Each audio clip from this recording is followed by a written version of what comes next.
మా అవ్వయ్య కాలు మొక్కుతారు ఇద్దరు కలిసి క్షమించమని మొక్కుతారు. అబ్బా బాబా క్షమించమని మొక్కుతారు. చిన్నోడు నైపోడు ఆశీర్వాదం ఇవ్వవా ఆశీర్వాదం చాలా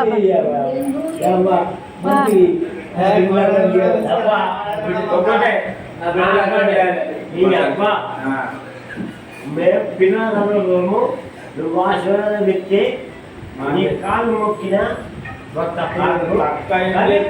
నువ్వు ఆశీర్వాదం ఇస్తే నా పిల్లలు నేనేమందరం నిజానవా నీకు రెండు ఒకసారి ఫోన్ తీసుకొస్తాను.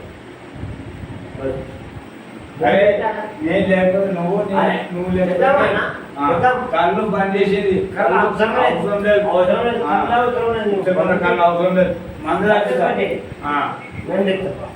మంద వచ్చాం రాజమూడు ఉన్నాడు ఆయన దగ్గర పని చేస్తాడు.